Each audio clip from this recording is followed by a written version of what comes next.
Hey guys, we're in the library reading today. We left Despereaux in the dungeon, telling stories to Gregory, bringing him the light through his storytelling.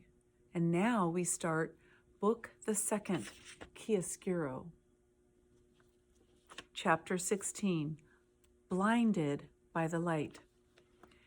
As our story continues, reader, we must go backward in time to the birth of a rat named Chiaroscuro and called Roscuro, a rat born into the filth and darkness of the dungeon several years before the mouse Despereaux was born upstairs in the light. Reader, do you know the definition of the word chiaroscuro? If you look in your dictionary, you will find that it means the arrangement of light and dark, darkness and light together. Rats do not care for light. Roscuro's parents were having a bit of fun when they named their son. Rats have a sense of humor. Rats, in fact, think life is very funny. And they are right, reader. They are right. In the case of Chiaroscuro, however, the joke had a hint of prophecy to it, for it happened that when Roscuro was a very young rat, he came upon a great length of rope on the dungeon floor. I'm being Roscuro. What have we here? Said Roscuro. Being a rat, he immediately began to nibble at the rope. Stop that, boomed a voice, and a great hand came out of the darkness and picked the rat up by his tail and held him suspended upside down. Were you nibbling on Gregory's rope, rat? Who wants to know? Said Roscuro, for even upside down he was still a rat. You smart alecky rat, nibbling on Gregory's rope. Gregory will teach you to mess with his rope. And keeping Roscuro upside down, Gregory lit a match with the nail of his thumb, and then held the brilliant flame right in Roscuro's face. Said Roscuro. He pulled his head back, away from the light, but alas, he did not close his eyes, and the flame exploded around him and danced inside him. Has no one told you the rules? Said Gregory. What rules? Gregory's rope, rat, is off limits. So, I apologize for chewing on Gregory's rope. I will not, said Roscuro. Apologize. No. Filthy rat, said Gregory. You black-souled thing. Gregory has had it with you rats. He held the match closer to Roscuro's face, and a terrible smell of burnt whiskers rose up around the jailer and the rat. And then the match went out, and Gregory released Roscuro's tail. He flung him back into the darkness. Do not ever touch Gregory's rope again, or you will be sorry. Roscuro sat on the dungeon floor. The whiskers on the left side of his face were gone. His heart was beating hard, and though the light from the match had disappeared, it danced still before the rat's eyes, even when he closed them. Light, he said aloud, and then he whispered the word again. Light. From that moment forward, Roscuro showed an abnormal, inordinate interest in illumination of all sorts. He was always in the darkness of the dungeon on the lookout for light, the smallest glimmer, the tiniest shimmer. His rat soul longed inexplicably for it. He began to think that light was the only thing that gave life meaning, and he despaired that there was so little of it to be had. He finally voiced his sentiment to his friend, a very old one-eared rat named Botticelli Rimorso. I think, said Roscuro, that the meaning of life is light. Light, said Botticelli. Ha, you kill me. Light has nothing to do with it. What does it all mean then? Asked Roscuro. The meaning of life, said Botticelli, is suffering, specifically the suffering of others. Prisoners, for instance. Reducing a prisoner to weeping and wailing and begging is a delightful way to invest your existence with meaning. As he spoke, Botticelli swung from the one extraordinarily long nail of his right front paw a heart-shaped locket. He had taken the locket from a prisoner and hung it on a thin braided rope. Whenever Botticelli spoke, the locket moved. Back and forth it swung. "Are you listening?" Botticelli said to Roscuro. "I'm listening." "Good," said Botticelli. "Do as I say, and your life will be full of meaning. This is how to torture a prisoner. First, you must convince him that you are a friend.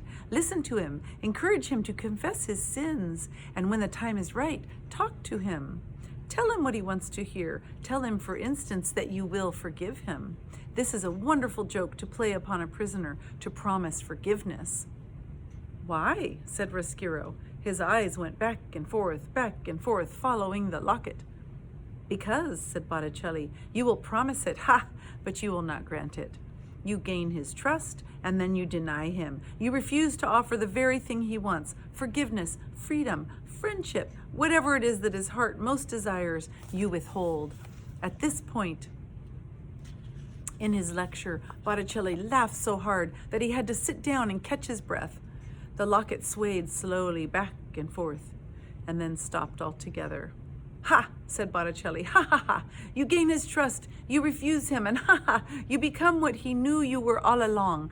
What you knew you were all along. Not a friend, not a confessor, not a forgiver, but a rat." Botticelli wiped his eyes and shook his head and sighed a sigh of great contentment. He set the locket in motion again. At that point, it is most effective to run back and forth over the prisoner's feet, inducing physical terror along with the emotional sort. "Oh," he said, "it is such a lovely game, and it is just absolutely chock full of meaning."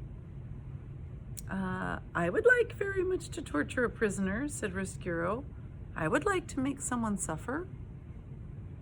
"Your time will come," said Botticelli. "Currently, all the prisoners are spoken for, but another prisoner will arrive sooner or later. How do I know this to be true? Because, Roscuro, thankfully, there is evil in the world.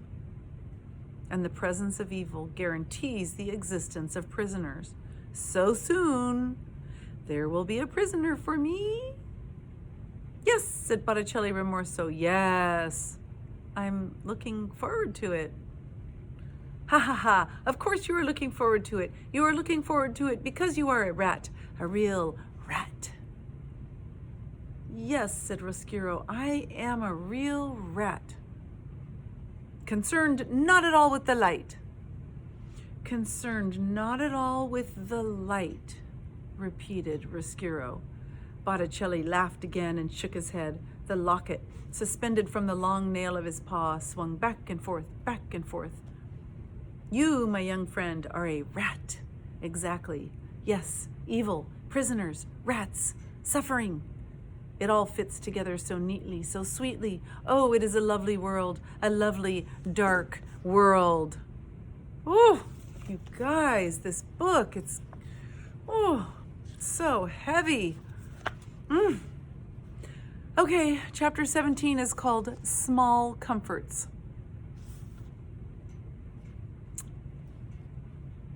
I'm not really enjoying the rats so much so far, but let's try. Let's keep going. Let's see what happens, right? Small comfort.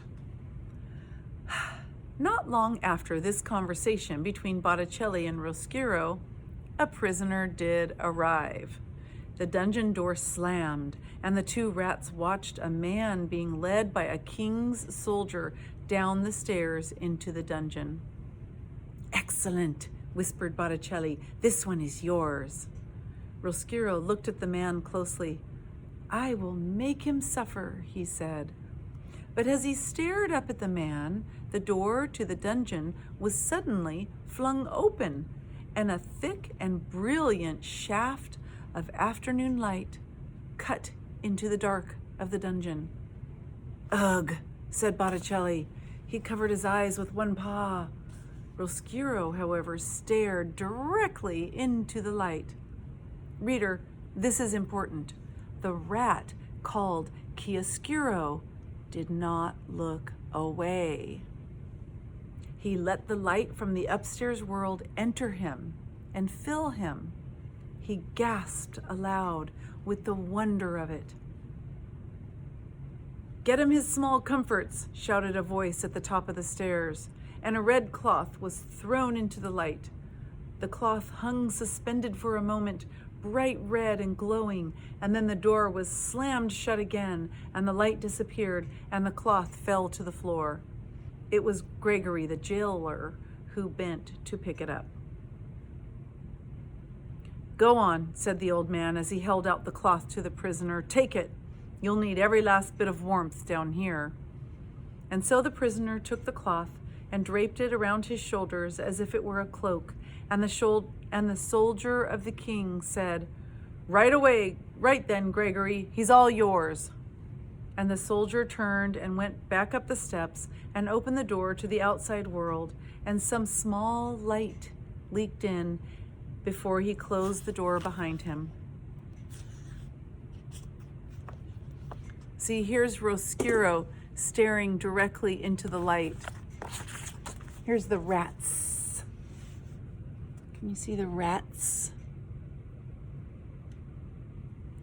Kind of creepy creatures, huh?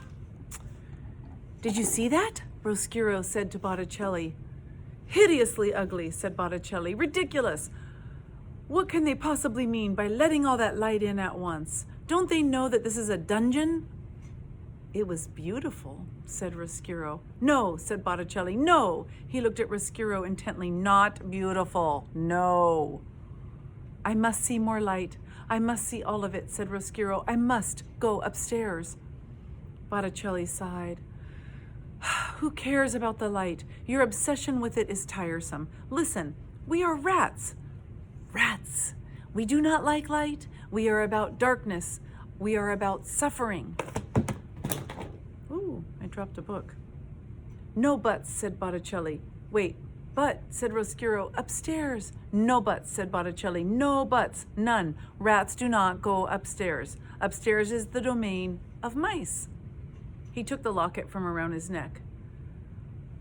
"What," he said, swinging it back and forth, "is this rope made of?" "Whiskers." "The whiskers of whom?" "Mice." "Exactly. And who lives upstairs?" "Mice." "Exactly. Mice." Botticelli turned his head and spat on the floor. "Mice are nothing but little packages of blood and bones, afraid of everything. They are despicable, laughable, the opposite of everything we strive to be. Do you want to live in their world?" Chiaroscuro looked up past Botticelli to the delicious sliver of light that shone out from beneath the door. He said nothing. "Listen," said Botticelli, "this is what you should do. Go and torture the prisoner. Go and take the red cloth from him. The cloth will satisfy your cravings for something from that world. But do not go up into the light. You will regret it." As he spoke, the locket swung back and forth, back and forth. "You do not belong in that world. You are a rat. A rat. Say it with me." "A rat," said Chiaroscuro. "Ah, but you are cheating. You must say, 'I am a rat,'" said Botticelli, smiling his slow smile at Chiaroscuro. "I am a rat," said Chiaroscuro. "Again," said Botticelli, swinging his locket. "I am a rat." "Exactly," said Botticelli. "A rat is a rat is a rat. End of story. World without end. Amen." "Yes," said Chiaroscuro. "Amen. I am a rat." He closed his eyes. He saw again the red cloth spinning against the backdrop of gold, and he told himself, reader, that it was the cloth that he desired and not the light.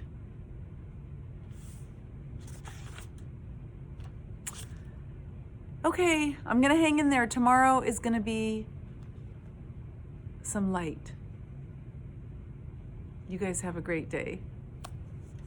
Bye-bye.